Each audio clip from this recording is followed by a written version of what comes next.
our channel. So for today's video is ano lang to, follow up ito dun sa previous vlog namin, yung huwag kayong lumipat dito sa Alberta kahit mura ang bahay. Kasi ang dami kasi nag-react dun sa video na yun, ang daming mga comments. So even nga yung mga kapatid ko nag-message sa akin na ate, grabe yung mga comments daw ganyan. Pero sabi nila, mayag pa nga daw yung mga comments. Hindi daw katulad sa iba na walang preno. Oo nga naman, totoo naman. Kasi yung mga comments naman is hindi naman talaga siya malala. Mga nagbigay lang din sila ng opinion. So nag-react lang talaga sila. Hindi talaga nag-bash. Nag-react lang ng konti yung ibang mga tao. Diba, Bebs? Nakakatuwa lang kasi ang dami nag-comment. Nakakatuwa na meron din minsan na nakakasakit. Medyo na off lang ng konti sa ibang mga comments din. Pero hindi naman siya ganun kalala yung mga reactions nila. So, ha? She's sensitive. Hindi ako sensitive, pero syempre, minsan sa comments, hindi mo alam yung tono ng comment, diba? Minsan nakala mo, parang mas medyo off naman, parang masakit naman yung sinabi nito. Hindi naman masakit, parang nakaka-offend ng konti, ganyan. Pero, normal lang naman yun. Pero after a while, parang pag-iisipan mo na, siguro, na normal na reaction lang din siguro para sa kanila ng mga nag-comment. Tsaka hindi mo rin talaga alam eh. Yung tone, pag nag-comment, ganyan. Hindi mo alam yung intention nila kung bakit sila nasabi yun. Kaya dapat intindihin na lang natin yung mga ganyan. So yun, nagsulat ako ng note para hindi ko makalimutan yung mga sasabihin. So yung vlog na yun is specifically para sa mga tao from other provinces, from Ontario, from BC, ganyan, na gusto mag-move dito sa Alberta. Nagbigay ako ng mga reasons to consider para kung bakit sila mag-move dito sa Alberta. Katulad nga ng jobs, yung mga lifestyle nila, ano pa ba yung sinabi ko? Kung ano yung gusto nila sa buhay nila na mangyari, what makes them happy. Yun yung mga pinoint out ko dun sa video na yun. So parang nagbibigay lang kami ng konting advice or a little perspective from our point of na kami na lumipat sa Alberta.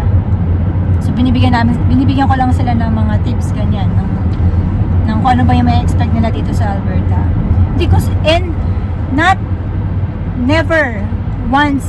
even once in all of our vlogs, and even on that vlog na sinabi ko na ayaw namin dito sa Alberta, na pangit ang Alberta, wala akong sinabing ganyan. Na kahit minsan, wala akong sinabi. Actually, we like it here in Alberta, especially ito. Diba, babes? Siya, gustong-gusto niya talaga dito sa Alberta. Kung mayroon man sa aming dalawa na gustong-gusto dito, ito yun. Kasi, mas laid back yung buhay dito, ganyan. Siyempre, mas mura yung mga bahay. Hindi namin na-afford sa Ontario. Dito lang talaga namin na-afford yung magkaroon ng sariling bahay. So, yun nga. Pero siyempre, hindi rin namin maiwasan ako or yung mga bata na may ma-miss kami sa Toronto. Kasi nga, siyempre, 15 years kami dun eh.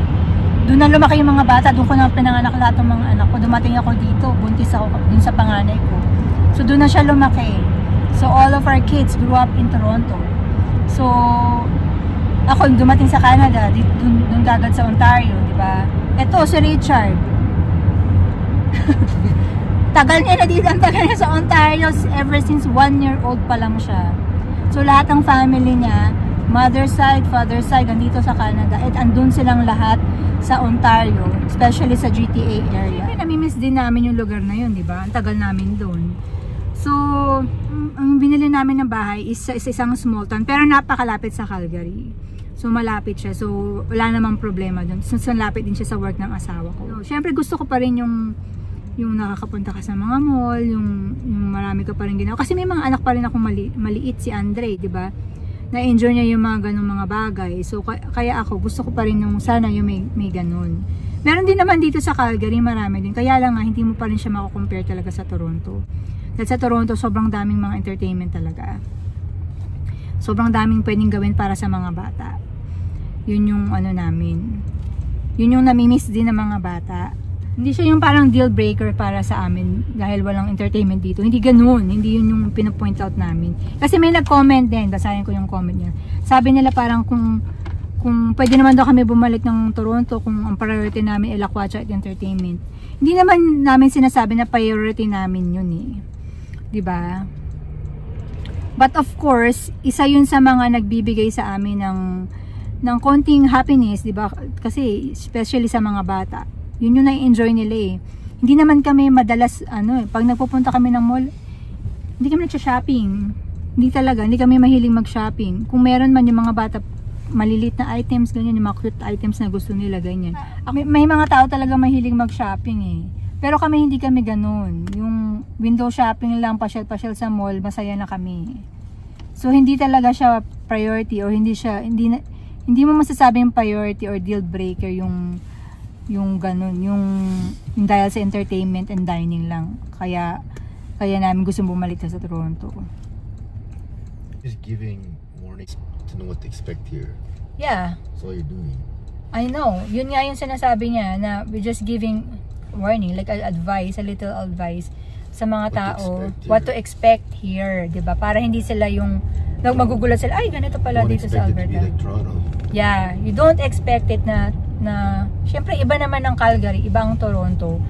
May mga negative and positive din sa bawat cities, right? Dito kami ngayon sa Costco. May kinuha lang ako na envelope kay Donnie. Magkakaroon kami ng gender reveal. So exciting. So mag-grocery na rin kami today. Mahal. Ito yung favorite ko na Chocolate covered mango. nasa Costco. Choconi. Kuha na ako ng dalawa. Pero wala yung presyo. Mali yung presyo nito. Hindi ito Biscoff eh. Ay, favorite ko to. Favorite.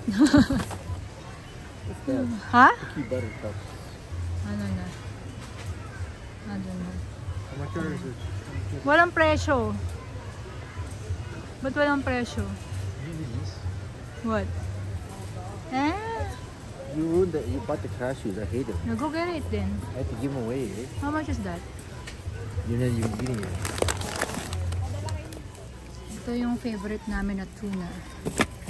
Rio Mar.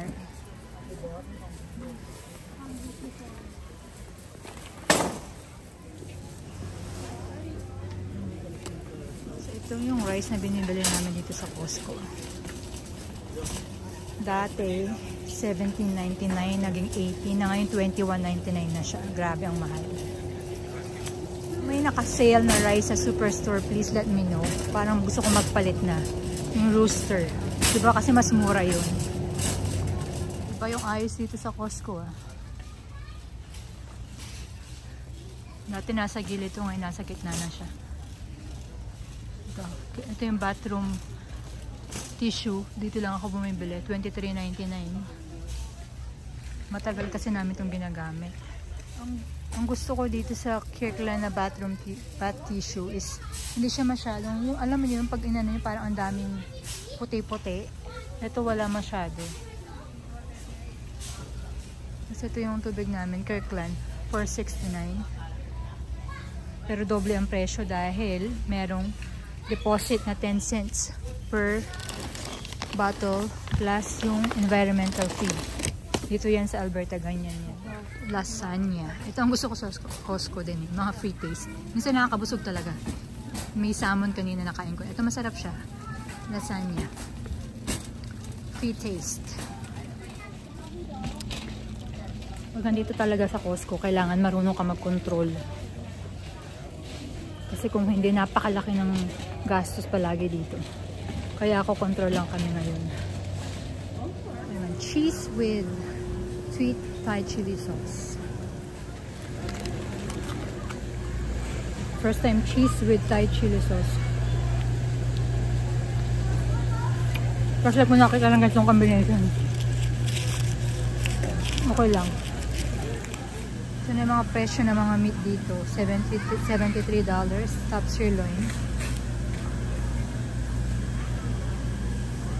Kasi ito, bottom blade pot roast, $80. Ang mamahal na, grabe. Ito naman sa salmon, $34. 31. yung salmon nila dito. So, ang favorite namin seaweed. Napakadami niyang laman. Dalawa na. Para hindi kami naubusan. Nasa akin ang mahiwagang envelope. Shira and Donnie's baby. Gender reveal. Kasi kami ang mag-organize. So, nasa akin yung envelope. Hindi nila alam kung anong magiging baby nila. So, bubuksan natin. Pero syempre, walang reaction. Hindi tayo magbibigay ng reaction. Kasi surprise. Okay? Excited ako. For them. Excited ako for them. Yes, let me open the envelope first. Eto na. Bubuksan ko na. Okay. Yun lang. Walang reaction. Okay, yun lang po. Congratulations, Shira and Donnie again.